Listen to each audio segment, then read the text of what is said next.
Some of the highlights.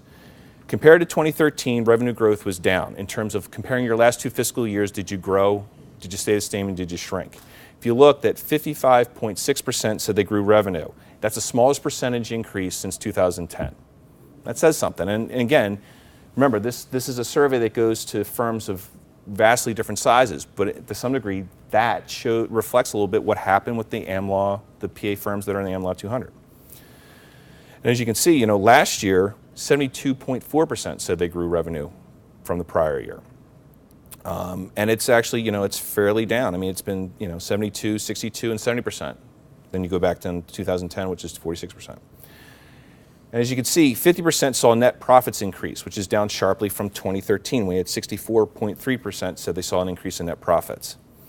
Now, it's a little bit more in line with, comparing to 2012 and 2010. 2011 is a little bit of an outlier there.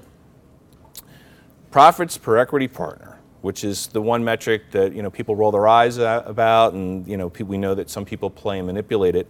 But at the same time, it's something that a lot of law firms they hang their hat on that more than they do gross revenue. Personally, for me, I look at revenue. I look at revenue and I look at RPL, because revenue, if you're growing, you're growing, and RPL is showing the productivity of your workforce. PPP to me is something that can be manipulated. But having said that, that's the metric that a lot of people focus on. And that's, interesting enough, that's the one that stayed stable year over year. And if you look at, it's 57.1% said PPP went up. And that's pretty consistent with the last 2 years. 2010 was only the year where we really, and that's maybe one encouraging note about all this. I mean, 2010 was the last time that we didn't see so much revenue growth. That 2010 results showed that, 37% said PPP was down. This year, the fact that it's still up reflects, at least one take away from that is that firms, they know how to manage their expenses, they know how to manage their costs, and they're still being efficiently run. I mean, that's one thing, too, I should also point out that, Pennsylvania gets knocked sometimes for not being as, rip-roaring in terms of growth as compared to, say, some of the Wall Street firms. But the one thing that you talk to consultants and law firm leaders from around the country, they will compliment Pennsylvania firms for being fairly efficiently run and pretty well run and stable. Absent one or two in my 20 years here, we haven't had a lot of large law firm implosions. There haven't been a lot. Doesn't mean that they're not going to happen, and I'll touch on that too soon, but that's something to keep in mind. Now, those reporting profits per equity partner being down was also consistent year over year. 17.9% said PPP was down, and that's just similar to last year's results of 17.2%. And then again, one of the things that I'm trying to do over time now that I've been doing this presentation is really kind of give you not just what happened this year, but give you a marker and show you how it's kind of fluctuated and gone up and down over the last several years.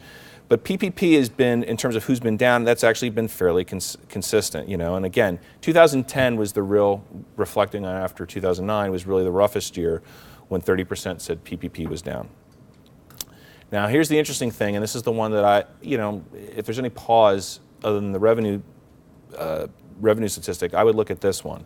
And that's that, revenue per lawyer was down year over year in terms of the results. 55.6% said it increased, compared to 69% who said it increased in 2013, and the 60% who said it increased in 2012. So that's something to me, look, that's a lot of ways I view that as that's looking at your lawyer productivity and what you're, are you getting bang for the buck, and that's something to keep in mind. Now, in terms of growth, in terms of attorney headcount, attorney headcount was down compared to most recent years. 50% said they grew between slightly and significantly in 2013, and that's versus and that's versus 2013, who said 58.1% said they grew. One note on that: a lot of the recent banking surveys have cautioned that the firms that are doing well are keeping headcount manageable. They're keeping it down, and actually, apparently, among the trend among the AmLaw 1 to 50 is their profits are going up, revenue's going up. Productivity's going up, the work's coming in, demand's up, but they've kept headcount down.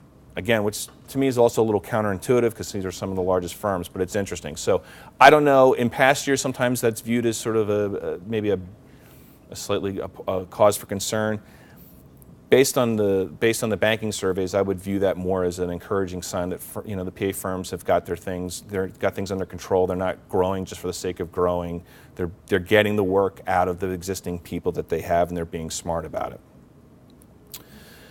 17.9% said they shrank. Now that's nearly double from the number in 2013, when only 9.7% said they shrank. That I find interesting, and look, that could be we hear more and more about firms being a little bit more intense about, for associates, after the third or fourth year, it's like, okay, you need to go. You're not making your numbers, you're not billing the hours, you need to go. Being a little more, tougher about that and weeding people out sooner. The other thing, and on this, we'll touch on this a little bit later, but also the whole de-equitization thing, or asking older partners or underperforming partners to leave. I mean, that's another thing that's been going on. I mean, I think I might have had this, I may still have this in here somewhere, but consistently a lot of people say that Pennsylvania firms still have too many equity partners and they need to weed them out. Again, looking at the large banking surveys, again among the AmLaw 1 to 50, the ones that are performing the best, take it for whatever it's worth, they apparently are being pretty tough and being pretty consistent about weeding out and de-equitizing partners. They're not waiting around. They're not being gentle. They're not being gentle. Now, in terms of merger activity, those actively seeking merger was higher than the most two recent years. 14.3% of all the Pennsylvania managing partners that we surveyed said they were actually actively looking. And by comparison, only 6.9% said that in 2013. Now, that's in line with 2012's 6.5%, and in 2011 it was 16.7%. The interesting thing about that is, and I was talking actually with Eric Press just yesterday about this. So with this increased stratification, and one of the things that he mentioned is, like, you could keep going down the line with that in terms of, okay, well, large regional firms versus mid-sized regional firms. What's that going to do? To some, you could say that that the greater separation that we're seeing among law firms of varying sizes is going to force people to sort of assess, who are we? What are we looking to do? What are we really looking to accomplish? Are we truly a global firm? Are we truly a national firm? And force their hand maybe in terms of what they want to do about it. And the one thing that I was asking him about, and he thinks it's probably logical, is that we've heard about consolidation in the legal marketplace for a long time. And certainly since the year 2000 or so, at one point we said there's going to be a couple of mega national firms and boutiques, and everyone else goes away. And that hasn't worked out that way. Having said that, I'm wondering if the business pressure and the fact that we're seeing not just this greater stratification, but it seems to be, the banking data seems to suggest that it's accelerating, if that's going to force firms to merge or disband. And I wonder if some of this is trickling down into these survey results. Hey, look, maybe it's a one-year blip, but I'm wondering, it would seem consistent then, hey, look, we're falling behind, how do you grow? Trying to just get new clients and new business organically doesn't happen and easy. You go after partnership group, you go after practice groups, you go after mergers. So I'm wondering, we're contemplating a merger right now. You've got Morgan Lewis and Bingham, in merger talks. And it's pretty interesting. It seems a little bit slightly outside their normal. I think something Gene has reported on. It's a little bit outside their normal scope. So it's just interesting. It's interesting to see. Those open to mergers was up over from the previous 3 years. 64.3% said they were open.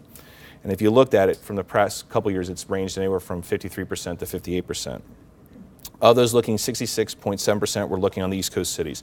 That would suggest to me that a lot of those looking are, regional, more local firms or regional firms. And 33.3% were looking beyond the East Coast, and that's in line with our prior year's data.